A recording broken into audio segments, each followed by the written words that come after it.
मुकम्मल करनी है, दुआ पर आपका जलसा मुकम्मल होना।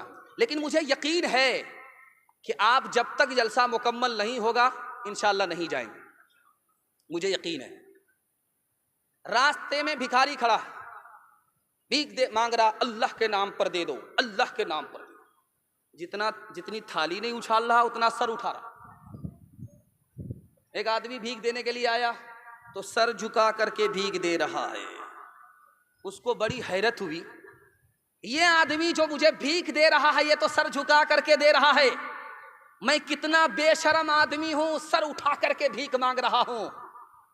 उसने रोक करके कहा कि भाई साहब तुम तो भिखारी नहीं हो, देने वाले हो, शरीफ आदमी हो, लेकिन तुम सर झुका करके क्यों दे रहे हो? भिखारी तो मैं हूं, मुझको सर झुका करके मांगना चाहिए। उसका जवाब क्या है? हिंदी शायर है वो, मुसलमान नहीं है, सुनाने के लिए जा रहा हूं। उसने क्या जवाब दिया? अरे भाई, मेरी जेब में जो पैसा है ये अल्लाह का दिया हुआ है, ये मेरा पैसा नहीं है। जेब में जो पैसा आया खुदा ने दिया, और तुम्हें उस पैसे के लिए अल्लाह ने रास्ते पर खड़ा किया, और मेरे दिल में ये बात डाली कि इस गरीब की मदद कर दो। मैंने सर झुका करके तुम्हें भीख इसलिए दिया है, काम तो उस खुदा का है, मुफ्त में मेरा नाम हो रहा है, इसलिए सर झुका करके भीख दे रहा। यहां पर हिंदू मुसलमान भाईचारा के हवाले से ये पैगाम चल रहा है, इसको बहुत ध्यान से सुनिएगा, ये पूरे जलसे का खुलासा। राम जी को वनवास हो रहा, मां कोने में रो रही है कि मेरे चांद का टुकड़ा महल को छोड़ करके 14 साल के लिए जंगल में कैसे रहेगा? शेर है, भालू है, पता नहीं जान कहां होगी, ईमान कहां होगा। मां रो रही है, तो सोचा कि अगर मां रो रही है मैं भी रोने लगूंगा, मेरी आंख के आंसू को मां ने देख लिया तो कलेजा फट जाए। तो फौरन आंख के आंसू को पोंछ लिया राम जी ने, और मां के पास आए कि अम्मा तू क्यों रो रही है?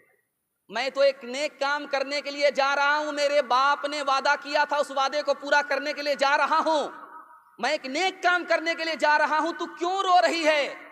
कहा बेटा अगर सबकी खुशी है तो चले जाओ, लेकिन मैं मां हूं, अपने चांद के टुकड़े को महल से निकाल करके जंगल कैसे भेज दूं? काश के मैं किसी गरीब के घर में पैदा होती, कुर्सी का झगड़ा नहीं होता। ये मुसीबत जो तुमको उठानी पड़ रही है ये मेरी वजह से उठानी पड़ रही है।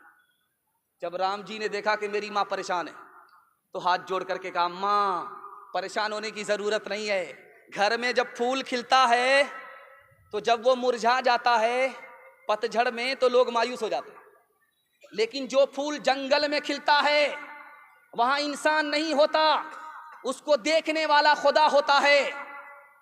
तू मुझे खुदा के हवाले कर दे, अगर वो मेहरबान होगा तो उस जंगल को मां की गोद से बड़ा बना दे। वजीर ने देखा कि बादशाह बड़ा खामोश रहता है, कुछ बोलता नहीं है, बड़ा मायूस रहता है। उस बादशाह का नाम था गोपीचंद, बहुत बड़ा बादशाह था, गोपीचंद नाम था उसका। वजीर ने कहा मायूस क्यों हैं? इतनी बड़ी दुनिया है, आपको खाने पीने की क्या कमी है? सब कुछ अल्लाह ने आपको दे रखा है, आप क्यों मायूस रहते हो? का मायूस होने की वजह यह है जब भी ये ख्याल आता है कि ये जिंदगी है, इसको खत्म करने वाला मौत का ऊंट मेरे दरवाजे पर बंधा हुआ है, तो मैं मायूस हो जाता हूं। उस मौत को याद करके मैं जिंदगी में मुतमईन कैसे हो सकता हूं? एक बादशाह ही गुजरा है इसी मुत्तहिदा हिंदुस्तान का, कितना नेक बादशाह था, उसका नाम था राजा जनक। राजा जनक का हाल ये था कि दस्तरखान भी है, मालो दौलत भी है, दुनियादारी भी है, लेकिन दिल में खौफ खुदा भी है। एक जवान से कहा कि इसके सर पर दूध का कटोरा रखो, इसको पूरी बस्ती में घुमाओ, और जवान से कहा कि दूध का एक कतरा जैसे ही गिरा तुम्हारी गर्दन उड़ा दी जाए। जब वो जवान शहर का चक्कर काट करके आया, उससे बादशाह राजा जनक ने पूछा कि तुमने शहर में क्या देखा? कहा हुजूर कुछ नहीं देखा, मौत का खौफ सवार था, मुझे कुछ नजर नहीं आया। कहा एक दिन में तुम्हारा ये हाल हुआ, मेरा हाल रोजाना गद्दी पर बैठ करके ऐसा ही रहा करता है। एक बात जो मेरे पैगाम का माहसल है वो मैं सुना रहा हूं, इस पर पैगाम को खत्म कर रहा हूं। किसी पर जुल्म नहीं करना है, जो जुल्म करता है वो बर्बाद हो जाता है, जो जुल्म सहता है वो आबाद होता है। तो हाथ उठा करके वादा कीजिए कि बेटी की तरफदारी में दामाद जेल जाएगा इंशाअल्लाह। खैर माशाअल्लाह। पूरा डिस्क ब्रेक मारा। अल्लाह आपको खुश रखे, आप मुकम्मल ध्यान से सुन रहे हैं और इतना ध्यान से सुन रहे हैं कि ऐसा महसूस हो रहा है कि अभी जलसा शुरू हो रहा है। एक बादशाह था, रात दिन लोगों पर जुल्म ढाता था। कभी इसका घर उजाड़ता था, खुश होता था, मजाक उड़ाता था।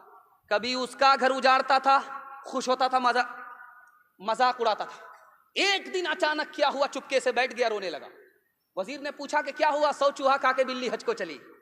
अब क्यों रोते हो? बड़ा हंसते थे, अब क्यों रोते हो? कहा यार मैं जंगल में गया था शिकार करने के लिए, तो देखा कि गीदड़ आगे भाग रहा है, कुत्ता उसके पीछे है। कुत्ते ने गीदड़ की टांग तोड़ दी। अभी थोड़ी ही देर हुई थी, एक बच्चा पत्थर घुमा रहा था, वो पत्थर मंजनीक से छूट करके उस कुत्ते के सर पर लगा। अभी थोड़ी ही देर हुई थी, जिस कुत्ते को बच्चे ने पत्थर मारा, उस बच्चे की टांग घोड़े ने लात मार करके तोड़ दी। अभी थोड़ी ही देर हुई थी, जिस घोड़े ने बच्ची के टांग तोड़ी, वो खुद रस्सी से उलझ गया, खुद उसकी टांग टूट गई। मुझे समझ में हो आ गया, हर बुरे का नतीजा इस दुनिया में जल्दी ही मिल जाता है। हाथ उठा करके वादा कीजिए, माफ करेंगे, बदला नहीं लेंगे। हाथ उठाइए इंशाअल्लाह। घर का झगड़ा अदालत में जाएगा, हाथ उठाइए इंशाअल्लाह। यहाँ आकर के 2 4 फंसे।